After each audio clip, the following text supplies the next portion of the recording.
Olá amigos, olá amigas, sejam bem-vindos a mais um programa deste maravilhoso canal chamado Cabine 909. Estamos aqui hoje com mais um episódio do Morreu, mas Passa Bem.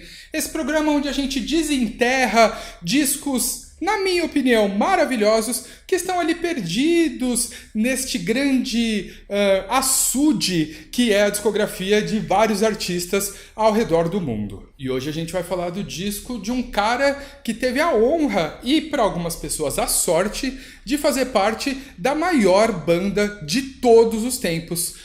A gente vai falar de um disco do Ringo Starr, o eterno baterista dos Beatles. O cara que ali com o fim da banda todo mundo achava que, né, pô, que será do Ringo agora, né? Porque né, não compunha muita coisa pra banda, compôs pouquíssimas coisas e tal. Era considerado ali o membro menor, entre aspas. E aí muita gente ficou com essa de, pô, os Beatles estão acabando, que será do pobre do Ringo, né? E aí o Ringo lançou ali 2 discos solo, ainda no ano de 70, 2 discos bem mais ou menos, eu diria. Ele começou a carreira solo com o Sentimental Journey, que é um disco que ele fez basicamente com clássicos que a mãe dele gostava. Então, já pra época, era considerado um disco de tiozão. Imagina hoje, né? E aí depois, 6 meses depois, 5 meses na verdade depois, ainda no mesmo ano de 1970, ele lançou o segundo disco solo, que é o Backups of Blues, que é melhor que o anterior, mas isso não quer dizer muita coisa, na real. É um disco bem mais ou menos também, bastante inferior ao que ele seria capaz de fazer. É um disco voltado para country music, que não funciona, na verdade. É uma pequena bagunça mal cuidada ali. E aí, depois desses 2 discos que foram relativamente mal recebidos, tanto por crítica quanto por público, inclusive pelos colegas ou ex-colegas de banda, o Ringo decidiu dar um tempo na música e decidiu se dedicar à atuação.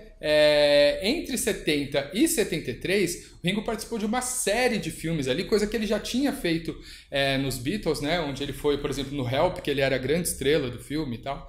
E aí ele decidiu se dedicar ali ao cinema. Em 73, decidiu ali que era o momento de voltar a pensar na música e, mais que isso, fazer o seu primeiro disco de rock and roll de fato. E é desse disco que a gente vai falar hoje, que é um álbum que tem um título que eu acredito que exigiu muito tempo de brainstorming do Ringo para ele chegar ao ponto de batizar o seu disco de Ringo. O disco é forrado de participações especiais, tem muita gente. Mark Bolan toca no disco, Billy Preston, que tocou piano e teclados com os Beatles no Let It Be, participa do disco. Tem o Bob Keys, que era o saxofonista dos Stones, também está tocando lá. A The Band participa do disco, mas os grandes nomes que circularam por ali são realmente John Lennon, George Harrison e Paul McCartney, né? Até pela participação dos 3, o disco foi muito comentado à época como sendo possivelmente uma volta dos Beatles. Na verdade, quando os Beatles acabaram, o Paul McCartney decidiu sair da banda. E aí a imprensa britânica à época especulava que os outros 3 membros iriam continuar a banda, com o Klaus Voormann. Ele ia assumir ali o baixo, tomar o posto do Paul McCartney, e os Beatles iriam continuar. As gravações desse disco do Ringo em 73, elas rolaram em Los Angeles, e num determinado dia eles se reuniram para gravar I'm the Greatest, que é uma música que o Lennon compôs, é a faixa que abre o disco. E aí essa sessão de gravação participaram Ringo Starr, John Lennon, George Harrison e Klaus Voormann no baixo.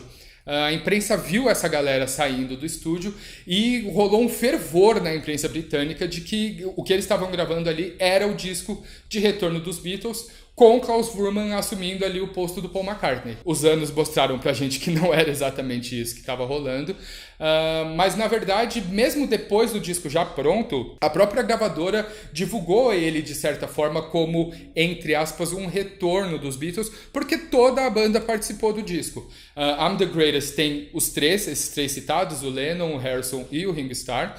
E aí depois que as gravações terminaram, ele voou até Londres, e lá ele gravou uma música do Paul McCartney com o próprio Paul e com a Linda. Inclusive essa música é a minha favorita do disco, chamada 6 O'Clock. Com isso, que eu me lembre, pelo menos, posso estar enganado, mas que eu me lembre, esse é o único disco pós-Beatles que tem a participação dos 4. E aí a gravadora meio que usou isso para jogar o disco da frente como tendo ali um retorno indireto dos Beatles como banda. Musicalmente, o Ringo ele não é um disco tão coeso. Até porque, como tem vários letristas, você tem composições do George Harrison, tem composições do Harrison com o Ringo, tem composições do Lennon, tem composição do McCartney, tem composições de mais um monte de gente. Então ele não é realmente um disco coeso, mas ele é um disco de rock and roll muito bem feito. É um disco muito bem produzido, ele soa muito bem até hoje, não é um disco datado, porque ele soa muito como as coisas que o Ringo cantava nos Beatles, assim. Então, por exemplo, quando você pensa na sonoridade de What Goes On, por exemplo, toda a sonoridade do álbum Ringo busca muita coisa dali, sabe? Daquela coisa do rock and roll com um pezinho bem de levinho assim na country music e tal. O Ringo sempre teve essa coisa mais easy going assim dos 4, né?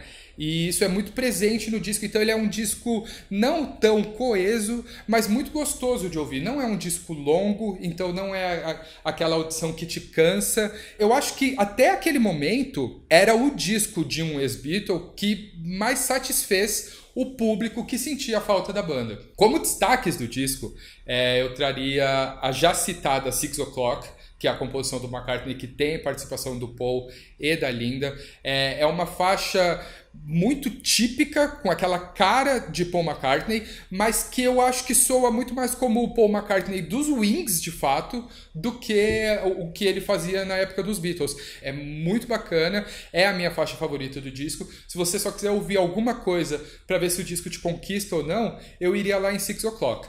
Além dela, tem a também já citada I'm the Greatest, que é a faixa que abre o disco, composição do Lennon. Pelo próprio nome, né, você já vê ali que... Eu acho que se o próprio John tivesse interpretado essa música, ela soaria muito pedante, ficaria um negócio meio desconfortável. Mas com o Ringo, que sempre teve aquela coisa de ser, né, mais humildão e tal, a coisa toda rola bem e funciona, assim. O instrumental da música é bem legal, ele é bem pra frente, assim, uma coisa bem upbeat e tal, funciona muito bem pra abrir o disco. E, bom, se você não quiser ouvir o disco inteiro, ficam essas 2 faixas aí como dica. Bom, o disco teve 3 singles, teve 2 singles, né, com lançamento mundial ali e um exclusivo para os Estados Unidos. Os 3 singles foram muito bem, o disco em si foi muito bem, ele ficou em 2º lugar na Billboard, só não ficou em primeiro porque o primeiro lugar foi do Elton John com Goodbye Yellow Brick Road. Que tempos para se estar vivo, né, cara? A imagem do Ringo à época era muito boa, a crítica estava gostando muito dele, o público estava gostando muito dele, e uma prova disso foi um telegrama que o Lennon mandou para ele, eu até anotei aqui, em que ele dizia o seguinte: parabéns, como ousa, e não esqueça de escrever um single que seja sucesso para mim. John Lennon. Então, assim, por aí a gente vê como tava a moral do Ringo na época, assim. Porém, infelizmente de lá pra cá, o Ringo ele virou meio que um fantoche de si mesmo, assim. Uma caricatura do que ele foi na época dos Beatles, assim. Hoje ele é aquele tiozinho sempre com os 2 dedinhos pra cima.